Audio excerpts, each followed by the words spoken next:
A ação civil pública pode ser precedida por um inquérito civil, que é um procedimento ou instrumento não jurisdicional de natureza administrativa e caráter investigativo de competência exclusiva do Ministério Público. Isso é o que diz o artigo 129 da Constituição Federal, quando o Constituinte arrolou todas as prerrogativas do Ministério Público, e também conforme está descrito nos artigos 8º e 9º da Lei de Ação Civil Pública. Embora a instauração do inquérito civil não seja obrigatória, é fato que este procedimento auxiliará o Ministério Público na formação da sua convicção acerca da necessidade, da conveniência e até mesmo do cabimento dessa ação coletiva. Todo o procedimento desse inquérito civil, incluindo aí a sua instauração, a sua instrução e o eventual arquivamento, está regulamentado pela Resolução número 23 de 2007 do Conselho Nacional do Ministério Público. É nesta resolução que a gente encontra as principais características do inquérito civil que a gente vai mencionar aqui neste vídeo.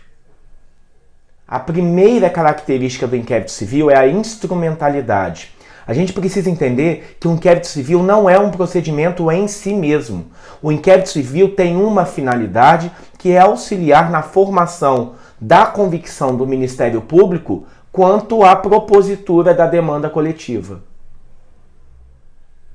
O inquérito civil é um procedimento investigativo dispensável. O Ministério Público pode, mediante decisão fundamentada, dispensar a instauração do inquérito civil se ele já tiver outros elementos que sejam suficientes para convencê-lo de que deve ser proposta uma ação civil pública. O inquérito civil, como qualquer outro procedimento administrativo, também é solene. Ele deve respeitar uma série de formalidades que lhes são impostas. Essa Resolução 23 do Conselho Nacional do Ministério Público, por exemplo, define regras sobre a instauração, sobre a publicidade dos atos, sobre os prazos. Todas essas diretrizes devem ser seguidas, devem ser respeitadas na condução desse inquérito civil. A exclusividade também é uma característica desse inquérito civil, uma vez que só ao Ministério Público foi conferida a legitimidade, competência para a instauração deste procedimento de natureza investigativa. A publicidade também é uma característica dos inquéritos civis. Tanto é que é assegurado ao investigado o acesso às informações. Isso está previsto até na súmula vinculante do STF, no enunciado número 14. A sonegação dessas informações, pessoal, fiquem atentos, pode ser considerada um ato de improbidade administrativa se não for devidamente justificada. Poderá instaurar o inquérito civil o mesmo membro do Ministério Público que detém atribuição para a propositura da correspondente ação civil pública. E nesse ato de instauração, ele deve tomar cuidado para bem delimitar o objeto desse processo, desse ato investigativo, uma vez que ele deve corresponder exatamente ao objeto da ação civil pública que eventualmente será proposta.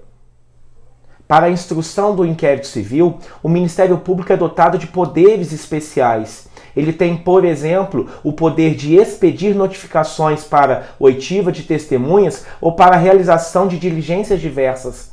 Além disso, ele tem o chamado poder amplo de requisição. Por este poder, o Ministério Público pode requisitar de órgãos públicos ou da entidade, da iniciativa privada, certidões, informações, documentos de diversas maneiras, fixando prazo para apresentação que não seja inferior a 10 dias. Duas notas finais para encerrar esse vídeo sobre o inquérito civil. A primeira diz respeito à instauração, que que pode decorrer da própria iniciativa do Ministério Público, é o que a gente chama de instauração de ofício. Essa instauração pode decorrer de um requerimento de qualquer interessado, ou pode decorrer de uma designação do Procurador-Geral de Justiça ou da República, ou do Conselho Nacional do Ministério Público, ou da Câmara de Revisões, ou demais órgãos superiores do Ministério Público. Outro ponto relevante diz respeito ao arquivamento do inquérito civil, que depende de uma decisão fundamentada. E pode ainda, neste caso, o Conselho Nacional do Ministério Público discordar das razões apresentadas por esse membro do Ministério Público e designar um outro para propor a correspondente ação civil pública.